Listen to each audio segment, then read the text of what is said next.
Esta é mais uma produção da Federação Espírita Pernambucana, para você que curte podcasts. Meus irmãos, minhas irmãs, que as bênçãos de Jesus e de Maria Santíssima possam nos envolver. Vocês estão me ouvindo bem? Ok. O tema de hoje, fé, mãe da esperança e da caridade. Antes de iniciar, aqui eu trouxe alguns trechos do Evangelho segundo o Espiritismo para iluminar, para a gente se guiar. Mas a gente vai começar fazendo uma reflexão sobre a dimensão de fé no Espiritismo. O que significa a fé para nós espíritas? Nós sabemos que na doutrina espírita, a fé ela tem uma dimensão raciocinada. Ou seja, nós nos afastamos do viés fundamentalista. A fé cega, que não questiona, que não pondera, que não ilumina com os pressupostos do entendimento, da caridade, do amor e da esperança.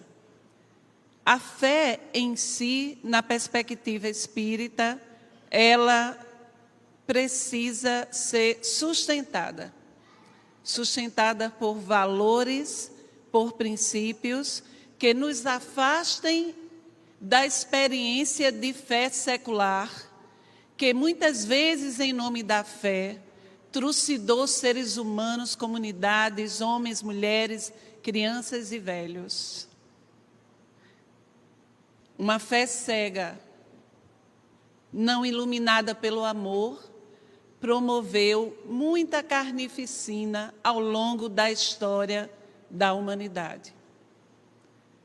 Daí porque, se nós vamos falar de fé, a gente vai trazer à nossa memória, à nossa perspectiva, ao nosso sentimento, a figura impoluta de Jesus, que em toda a sua trajetória entre nós, e ainda hoje, nos convida ao amor e à reflexão. A proposta ética crística é toda uma proposta de amor e de fraternidade, de solidariedade. Daí porque a fé sem amor, ela vira idolatria, ela vira perseguição. A fé sem amor dá espaço ao egoísmo e, pasmem, inclusive ao materialismo. Então, a gente precisa iniciar um trabalho sobre fé, colocando já esse conceito. O espírita, ele não vive a experiência de fé dizendo, eu tenho fé. Não basta dizer que tem fé. Porque o espiritismo, todo pautado no Evangelho de Jesus de Nazaré, o espiritismo é o mesmo Evangelho de Jesus que se abre como uma rosa, em todas as suas pétalas, todos os seus perfumes, em entendimento, em clarividência, em iluminação, para que a nossa consciência se dilate, para que nós, espíritos, adquiramos mundividência, para que o nosso amor se amplie para além das fronteiras daquilo que é o nosso apego existencial. Então, nós espíritas, nós não dizemos que temos fé. Nós andamos em fé, como Gilberto Gil, anda com fé, eu vou. Porque a fé, de verdade, ela não costuma falhar. Naquela música linda, inspiradíssima de Gilberto Gil. Então, nós não temos fé de que somos espíritos. Nós não temos fé que, ao findar esta existência, nós iremos transcender e depois, porque interexistimos entre o mundo físico e o mundo espiritual, e depois iremos reencarnar. Aqui na doutrina espírita, essa não é uma questão de fé. Isso nós sabemos, é cognoscente. Eu sei. Eu sei que sou um espírito. O espírita se sabe espírito. Você não sabe não que é espírito? Alguém tem dúvida que é um espírito aqui? Um espírito temporariamente circunstanciado pela matéria por um corpo físico que a cada dia, não adianta você ajeitar, ele está envelhecendo. Nós vamos envelhecer, nós vamos usar os recursos que existem, e não tem problema nenhum, pode usar, viu? Mas você só será um velhinho ou uma velhinha arrumadinho. E é maravilhoso que assim seja. Mas saiba que as suas células do corpo físico estão envelhecendo a cada minuto, a cada hora, a cada dia. Porque nós não somos o corpo, nós estamos circunstanciados pela matéria, tangenciados pela matéria. Então, um dia deixaremos esse corpo físico e o nosso espírito, que só tem uma vida, o espírito ele só tem uma vida, esta que nunca acaba. Agora, existências, nós temos múltiplas. Nós temos várias existências. A morte, porém, esta não existe para nós. Ao deixarmos o nosso avatar, é bom que deixemos pelo uso e não pela deserção. Que saibamos enfrentar todos os processos existenciais com fé. Aí chega a fé espírita. A fé espírita, ela é vivenciada diante dos processos existenciais, quando nos inscrevemos em experiências, em provas, que vão, muitas vezes, nos colocar o coração em sofrimento, em angústia.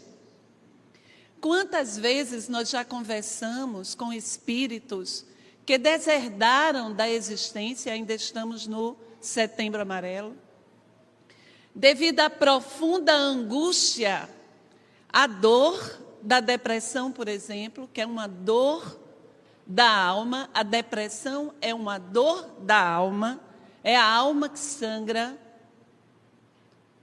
A depressão é uma doença do espírito que se manifesta no corpo físico, promovendo desarmonias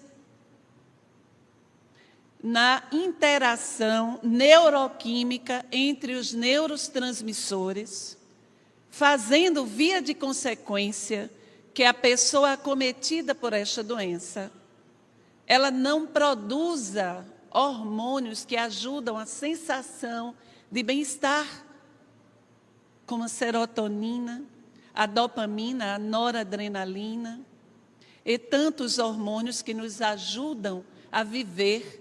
Quando a gente acorda de manhã, a gente acorda dopaminérgico, cheio de energia. E se você não estiver acordando com energia, depois de uma noite de sono, procure um médico. Isso é sintoma. Eu acordo, parece que não dormi. Preste atenção. Porque quando a gente acorda cheio de energia para fazer as coisas. Eu, por exemplo, acordo virada no moio do coentro. Dá 10 horas, acabou a pilha. Eu só quero é dormir. Sou a mulher do dia. Se fosse um boneco de Olinda, eu seria a mulher do dia. Porque de noite é dormir. Exatamente na depressão, o que é que acontece? Na depressão, a gente perde essa capacidade de regulação neuroquímica. Mas essa é uma manifestação biológica, porque o adoecimento em si está na alma, no espírito. Nessa perspectiva, esta dor da alma é uma mensageira. Ela está comunicando algo. É preciso escutar o que a alma está dizendo. Mas a gente negligencia essa escuta da alma. não é, gente? Então, diante das provas, das dificuldades, nós espíritas sabemos que estas provas, elas têm um sentido ético para nós. Nós somos convidados a atravessar, ora circunstâncias de mar alto, ora circunstâncias existenciais mais amenas. E nessas circunstâncias de dificuldade, porque como circunstâncias, tudo passa, como diz Teresa d'Ávila na sua oração belíssima, tudo passa, só Deus não muda. A paciência tudo alcança, só Deus basta, porque tudo passa. Mas muitas vezes nós estamos inscritos em experiências e passamos por situações traumáticas, situações existenciais, que acabam nos levando a esse adoecimento. Como vivermos a experiência de fé?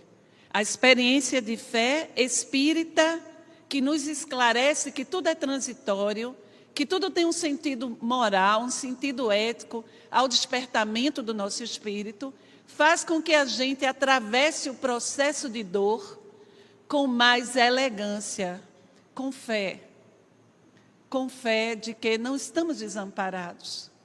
Muitas vezes, nos momentos mais difíceis da prova, estamos sendo abraçados pelos benfeitores espirituais que não podem, para o nosso bem, nos retirar da experiência. Porque certas experiências são muito significativas. Não é que Deus quer que nós soframos. Não é que os espíritos protetores, os nossos guias espirituais, eles queiram que a gente sofra e passe por dificuldades. Não é isso. A verdade é que a natureza da dificuldade, que sempre se apresenta na nossa existência, fala de nós. Fala do nosso ego. Fala da lição que precisamos aprender. Aquilo que precisa ser trabalhado no nosso mundo interno. Mas nós podemos pedir ao Senhor que diminua as nossas dores? Claro, está lá no Evangelho, pedi e obtereis. Claro que a gente pede, eu mesmo peço. Quando é coisa com um menino meu, minha filha, eu peço a Nossa Senhora. Eu peço tanto, eu sempre digo isso, que ela... Nossa Senhora diz assim, lá vem aquela mãe lá do Recife, eu não aguento mais ela. Peço, como não pedir? Eu vou deixar meus meninos passarem pela prova sem nenhuma oração? Oro, encho o saco. A gente pode pedir. Agora, não podemos pedir para tirar de nós a oportunidade de crescimento espiritual. Por isso, antes de pedir, agradeçamos. Senhor, gratidão pela experiência. Senhor, ensina-me a lição subjacente à experiência. O que essa vivência está convocando o meu espírito a despertar. Aí você já está em elegância, você já saiu daquela postura de coitadinho, que não é uma postura espírita. Elegância na prova. Qual o sentido da dor? O que é que ela está me ensinando? Qual a linguagem, qual a mensagem que emerge da experiência? E assim, muitas vezes, vivendo essa fé ativa, que é esse primeiro ponto que a gente já está trabalhando. A fé ativa, ela não é expectante, ela se movimenta. Eu entendo que o que está acontecendo tem um sentido para mim. Deve ter. Eu não sou um coitado. Essa é outra coisa que o Espiritismo faz. Tira de nós a muleta de vítima. Ninguém é vítima. Todo mundo está em processo de reparação em oportunidade. Estamos tendo a oportunidade de reparar, de refazer. de reestruturar. Então, aqui no Evangelho segundo o Espiritismo, capítulo 19, item 11, nós vamos encontrar: para ser proveitosa, a fé tem de ser ativa. Não deve entorpecer-se. O que quer dizer entorpecer? Quando você fica entorpecido, você está desconectado do quê? Do raciocínio. Você não pensa. Você está alienado. Então, a fé, para ser proveitosa, ela precisa ser ativa. A fé é mãe de todas as virtudes que conduzem a Deus. Cumpre-lhe velar atentamente pelo desenvolvimento dos filhos que gerou. A esperança e a caridade. Aí vamos olhar agora para esses dois princípios aqui. Esperança e caridade são corolários, sustentam, alicerçam a fé. E formam com esta uma trindade inseparável. Olha o que está no Evangelho segundo o Espiritismo. A fé, ela precisa ser sustentada pela esperança. E a fé, ela precisa também, de outro lado, de outra banda, sustentada pela caridade. Senão vira fanatismo. Vira fundamentalismo religioso. A gente tem visto muito isso. O nome de Jesus dito em vão, meu Deus. Até para sustentar criaturas atormentadas da política. Por misturando Jesus, até espiritismo eu vi.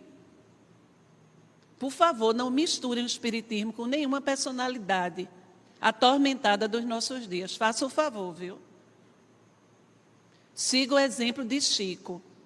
Veja o que Chico fez. A postura de Chico com as questões políticas. Somos cidadãos, temos nossas opiniões políticas, mas, pelo amor de Deus, não misture a doutrina espírita. Porque na história isso já foi feito. Basta pegar um livro de história que você vai ver como deu certinho. E é preciso que a casa espírita acolha todas as criaturas, independente de raça, credo, etnia, visão política, o que quer que seja. É a casa de todos nós, os filhos de Deus. Independente de bandeira, do que seja. É a casa de Jesus. Jesus com todos andou, a todos amparou. Jesus não tinha fronteiras, seja ela qual for. A gente tem que prestar muito atenção. Porque senão a nossa fé, ela perde caridade e vira seita. Toda fé sem caridade é seita.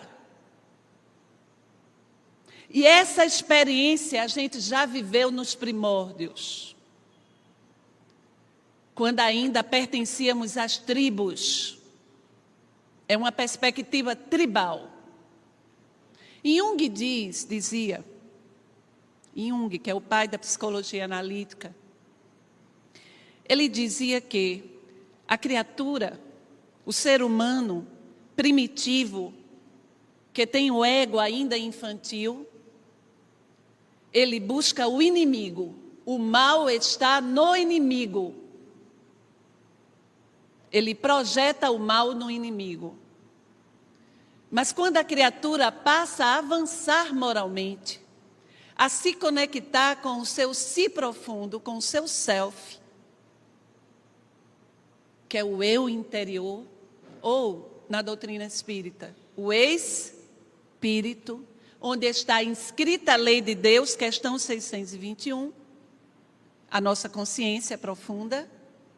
Quando a criatura começa a se conectar profundamente consigo mesmo, ela deixa de projetar o mal no outro e ela começa a trabalhar com muita decisão, na iluminação do mal que persiste nela mesma. Jesus na porta de Jerusalém, capítulo 1 do livro Boa Nova. Estava lá no deserto se preparando. Linda essa imagem do Senhor da vinha. Ao iniciar a tarefa, ele vai para o deserto para se conectar profundamente com o seu coração crístico e com o Pai. Saído do deserto, vai para as portas da sinagoga de Jerusalém, vestido a Nazarena, os cabelos repartidos a Nazarena. Aquele ser de uma beleza magéstica, vestido com a humildade e a singeleza de um galileu, pés descalços. O doutor da lei, o dono da fé, político, porque o Estado judaico daqueles dias era um Estado teocrático. O sacerdote, ele jungia o poder religioso, o poder legislativo e o poder judiciário. Montesquieu ainda não tinha reencarnado ou encarnado para trazer a divisão dos poderes. Então, aquele sacerdote olha Jesus e fica assim espantado. Que estranho esse galileu. E dele se aproxima. Que queres aqui, Galileu? E Jesus responde: vim iniciar a construção do meu reino. O sacerdote riu-se pusilânime. Tu, Galileu, sem exércitos, sem armas. Sem armas.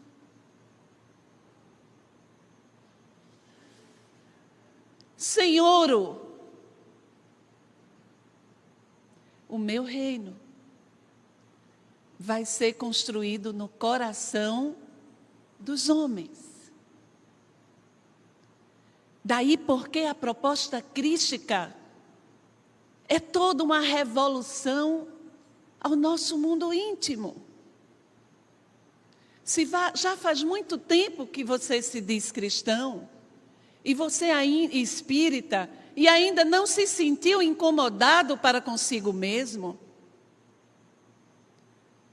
eu sinto muito, você não está entendendo os pressupostos mais profundos dessa doutrina.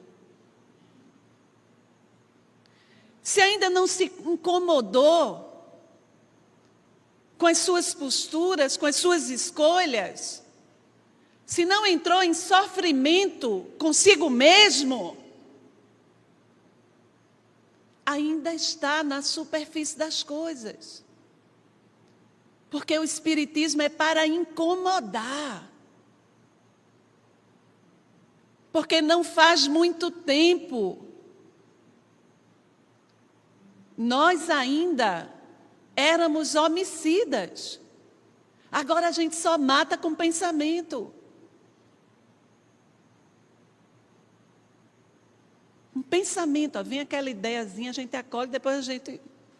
Não quer que morra não, deixa o bichinho aí.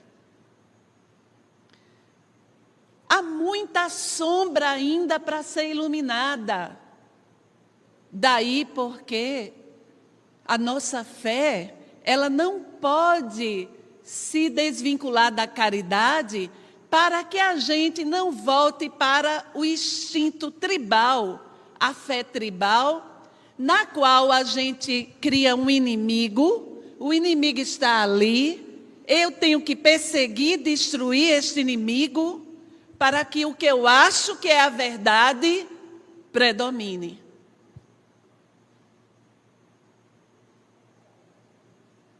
O inimigo é você mesmo. É por causa de você mesmo. Por causa das suas escolhas. Que você ainda sofre. A sansara da vida ainda gira. E você se vê atormentado, angustiado, sozinho, em sofrimento, por causa de você mesmo. Ninguém tem responsabilidade. Jesus, ele disse assim: queres me seguir? Toma a tua cruz, a tua, e me segue. O que é tomar a cruz? É assumir responsabilidade moral, ética por si mesmo. É se perceber um ser humano em travessia, em processo, que já conseguiu iluminar alguma coisa, mas que tem muita sombra aí para dar conta, para iluminar. Tomar a cruz é assumir o nosso tamanho moral. Quem sou eu? Nem para mais, nem para menos. Eu consegui chegar até aqui. Consegui melhorar isso aqui. Mas eu tenho fé. Eu tenho esperança que eu vou conseguir sair dessa reencarnação melhorzinho. E via de consequência, eu tenho esperança em mim e tenho esperança nos meus irmãos, que um dia eles também conseguirão. Daí porque caridade e esperança são corolários da fé, sustentam a fé. Isso está no Evangelho segundo o Espiritismo, onde nós vamos encontrar ainda este ensinamento maravilhoso. Não é a fé que faculta a esperança, que possibilita a esperança na realização das promessas do Senhor? Se não tiverdes fé, que esperareis? Não é a fé que dá o amor? Se não tendes fé, qual será o vosso reconhecimento e, portanto, o vosso amor?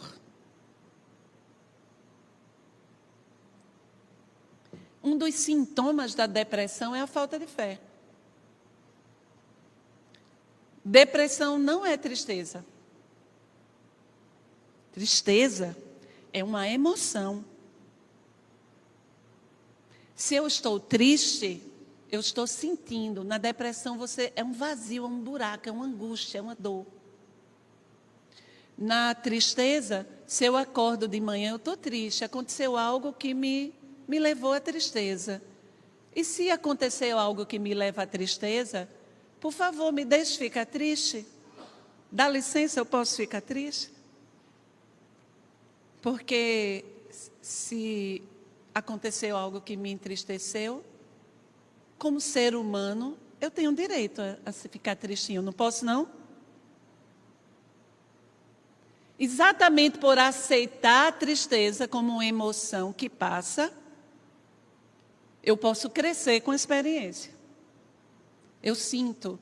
Na tristeza, se eu abro a janela e o sol está muito bonito, como esses últimos dias do Recife, na semana, dias bem azuis, não foi? Você consegue dizer, gente, está tão bonito esse céu. E você consegue ser afetado pelo céu azul. O céu azul lhe afeta e você se sente melhor.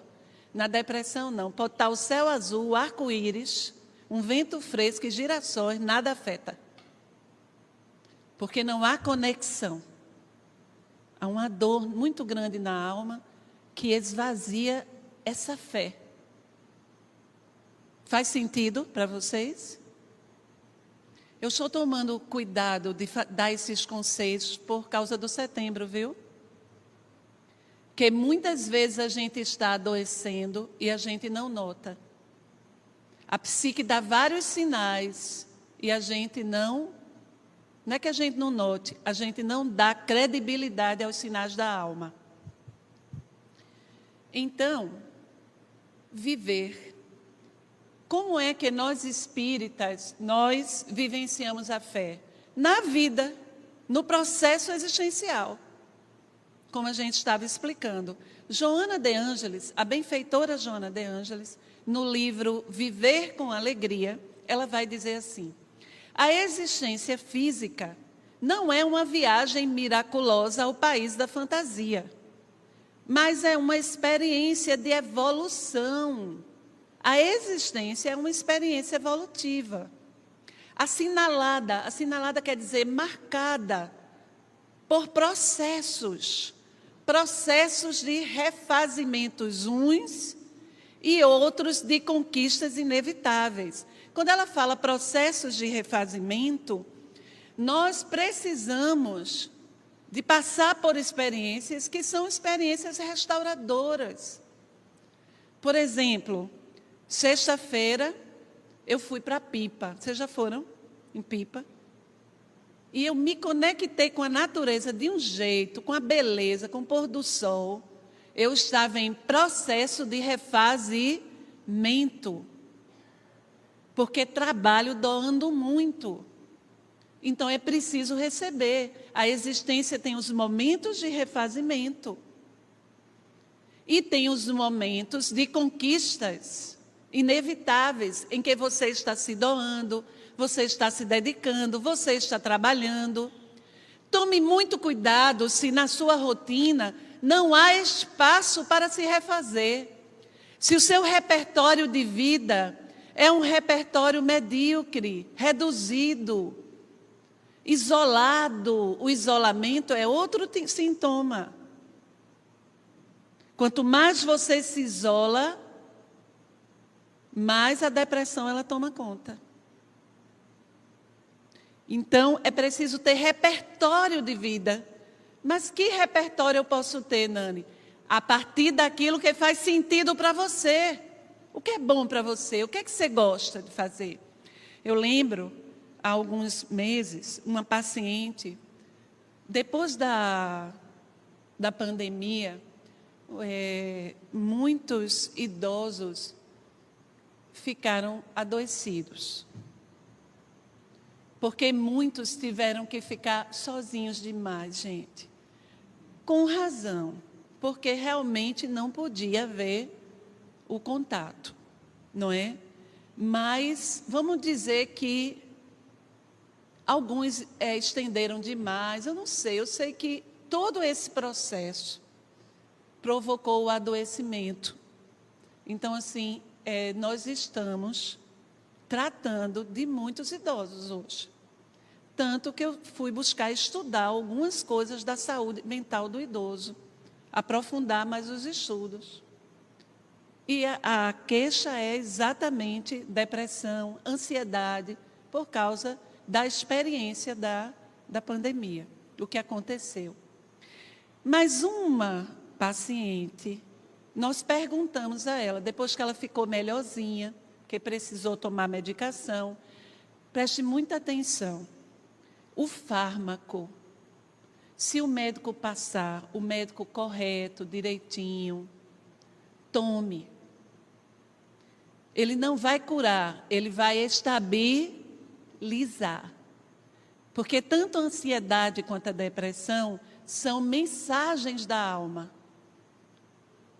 É uma linguagem da alma que a alma está falando para você escutar o que é que está ferido, o que é que precisa ser da validade. O medicamento, porém, ele vai estabilizar o funcionamento neuroquímico para você voltar a caminhar na jaqueira, você voltar a ir fazer um exercício. Mas o medicamento não é capaz de curar algo que é do espírito. E aí, quando ela já estava bem, regulada, a gente começou a conversar com ela. O que é que você gosta? O que a senhora gosta? O que é que a senhora quis sempre fazer? Porque todo mundo foi embora. Um filho está morando nos Estados Unidos. Uma filha casou, prestou concurso federal, teve que sair do estado. Levou a netinha dela, que era o xodó, era o que estava dando alegria para ela. E ela ficou assim, sem saber qual o sentido para ela. Eu disse, o que é que você sempre quis fazer e você não fez, até hoje? Ela parou, olhou e disse assim, Nani, eu quero bordar, eu nunca bordei. Quer dizer, eu bordei quando era pequena, mas eu tenho tanta vontade de aprender a bordar. Aí eu falei, que tipo de bordado? Parece até que entendo, não sei fazer nenhum, mas que tipo? Era, sabe aquele que tem um círculo, como é o nome disso, daquilo? Um bastidor. É aquele tipo de bordado. Eu disse, espera aí que eu vou resolver teu problema.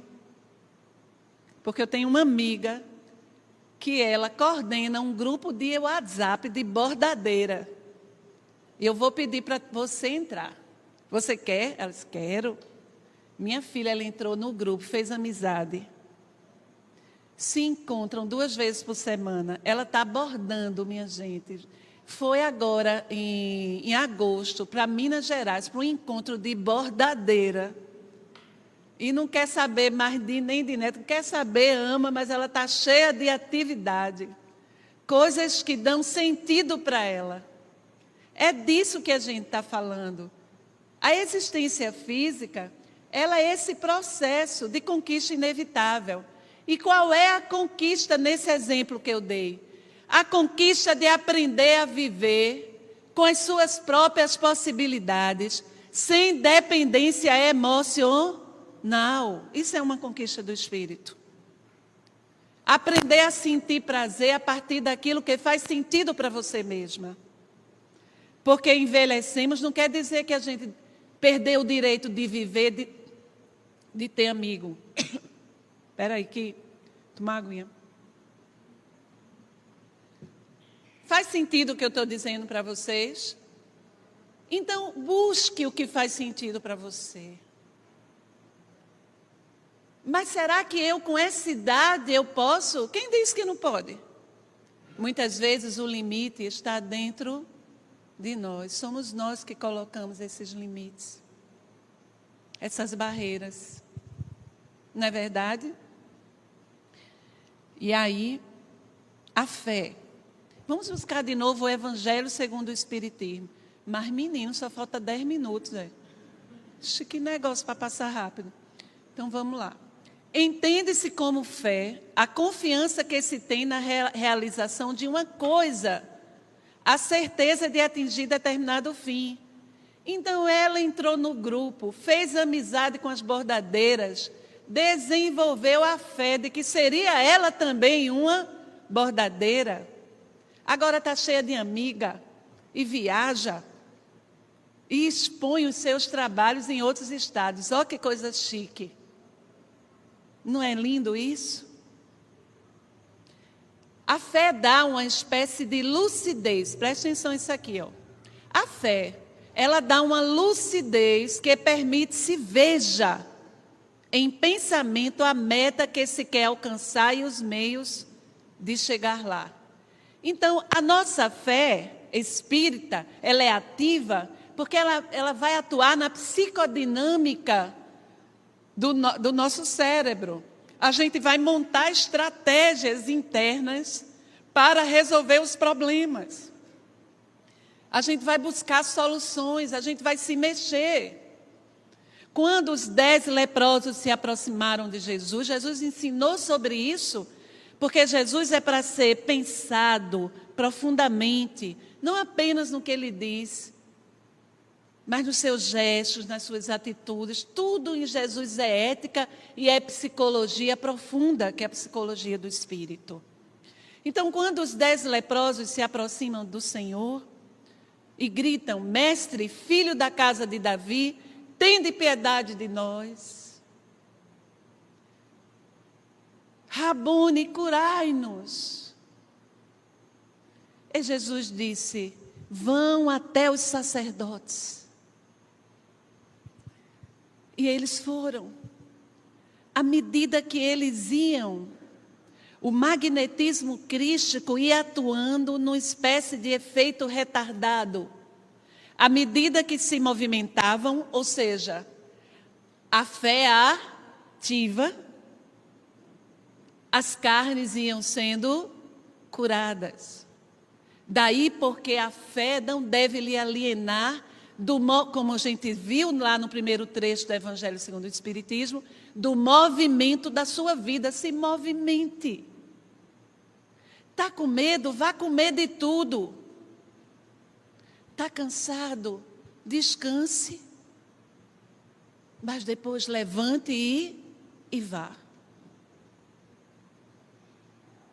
Para não se alienar de si mesmo, para não se desconectar de si mesmo. A fé dá uma espécie de lucidez, de clareza. Eu sei o que eu devo fazer. Eu sei como devo me portar diante dessa experiência. Há momentos que a dor chega em nossa vida como uma espécie de cálice. Como beber dessa bebida amarga. Como uma espécie de cálice. É amargo. Não adianta dar. Maria, vem aqui, toma aqui para mim. Eu não quero beber, porque é amargo. Não adianta. É você que tem que beber. Há experiências que são suas. Ninguém pode passar por você. Então, quando acontecer uma experiência assim, e acontece com todos nós, porque como Joana disse, a benfeitora, não estamos aqui a passeio, não é um parque de diversões, mar alto, mar baixo. Então, no momento do mar alto, peça ao Senhor luz e discernimento, peça lucidez, para você saber como se conduzir diante da prova. Para você saber como se portar. Senhor, o que devo fazer? É Saulo, quando lá no caminho de Damasco, quando você estiver na sua Damasco, meio-dia sol a pino, quando você estiver na experiência do despertamento e você cair do cavalo, porque a gente cai, viu? É cada queda linda. Quando você cair, siga o exemplo de Saulo, que quando levantou de joelhos, já não era Saulo, já era Paulo. Senhor, que queres que eu faça? Esta é a pergunta que devemos fazer a Jesus nos momentos das nossas provas. Como é que eu devo me portar, Senhor? Para que a gente tenha clarividência, para que a gente saiba fazer a travessia. Depois de pedir discernimento e lucidez, peça, Senhor, ampara-me, dá-me forças, mas não peça a Deus para lhe tirar das provas que são importantes para o despertamento moral. Mais adiante, rapidinho. Porque essa experiência de fé, ela vai promover essa espécie de paz interior. A gente pode estar sofrendo, sentindo a dor, angustiado, mas a gente está em paz, porque a gente está fazendo o que é preciso fazer. Quando é que a gente perde a paz? Vou fazer um pequeno exercício. Feche o olho agora e tente lembrar um dia que você perdeu a paz. Segundinho, vamos lá.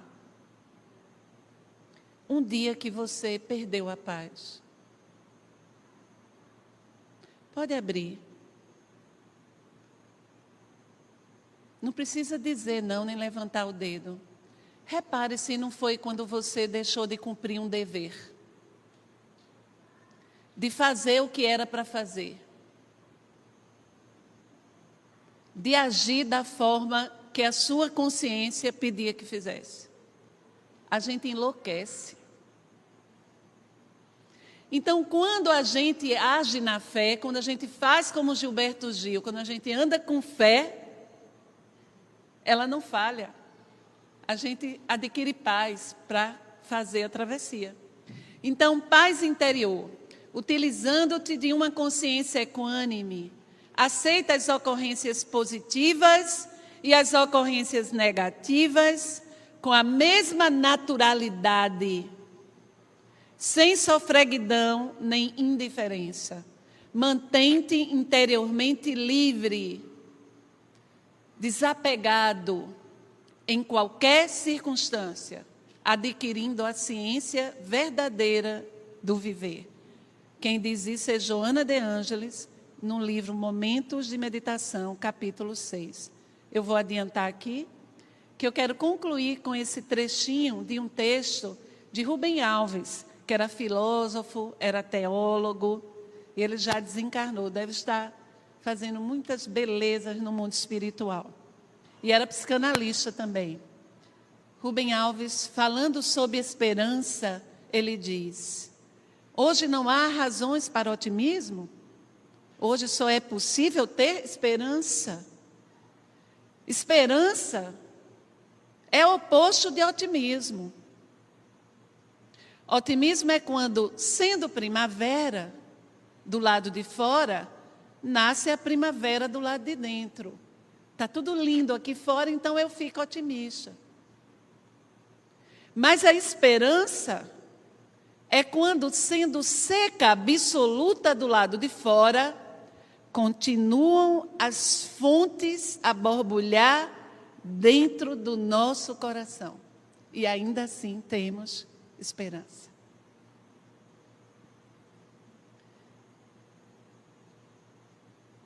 E a gente conclui com esse trechinho aqui. Camus, filósofo, sabia o que era esperança. Suas palavras. E no meio do inverno, eu descobri que dentro de mim havia um verão invencível. E no meio do inverno, eu descobri que dentro de mim havia um verão invencível. Otimismo é alegria por causa de coisa humana, natural. Esperança, esperança é alegria a despeito de. É coisa divina a esperança. A esperança tem suas raízes na eternidade. O otimismo se alimenta de grandes coisas. Sem elas, o otimismo morre. Já a esperança se alimenta de pequenas coisas. Nas pequenas coisas, a esperança floresce. Muita paz. Você ouviu o podcast da Federação Espírita Pernambucana.